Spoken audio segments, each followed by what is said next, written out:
ঢাকাই সিনেমার আলোচিত চিত্রনায়িকা পরীমণি ব্যক্তি জীবনের নানা বিষয় নিয়ে প্রায় খবরের শিরোনাম হন তিনি।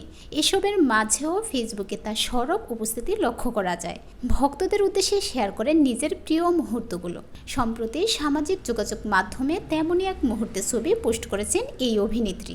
ছবিতে দেখা যায় বাগানবিলাস ফুল গাছের সামনে পরী দাঁড়িয়ে আছেন, চোখ বন্ধ করে কি যেন গভীরভাবে অনুভব করছেন। এই নায়িকা ছবিটির ক্যাপশনে লিখেছেন, তুমি আসবে বলেই আকাশ মেঘলা, বৃষ্টি এখনো হয়নি, তুমি আসবে বলেই কৃষ্ণচূড়ার ফুলগুলো ঝরে যায়নি।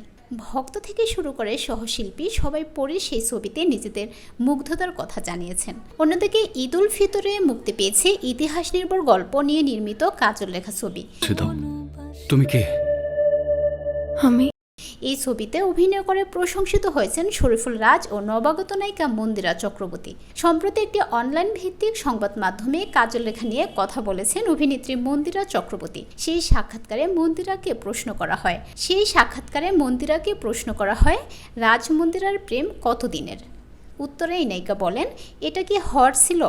আমরা খুবই ভালো বন্ধু, রাজের সঙ্গে প্রেম করার সুযোগ নেই। বলতে পারি সে আমার খুবই ভালো একজন বন্ধু হয়ে উঠেছে। শুটিংয়ের সময় সে আমার বন্ধু ছিল না, কারণ তখন আমার সঙ্গে তার বেশি কথা হতো না, খুবই কম। আমাদের শুটিং হচ্ছিল 2022 সালে। মন্দিরা আরও বলেন, এখনও সে যে লাইফটা কাটাচ্ছে তখন সে এই লাইফে ছিল না, তার তখন সন্তান হয়েছিল। সবকিছু মিলিয়ে সে তার মতো ছিল।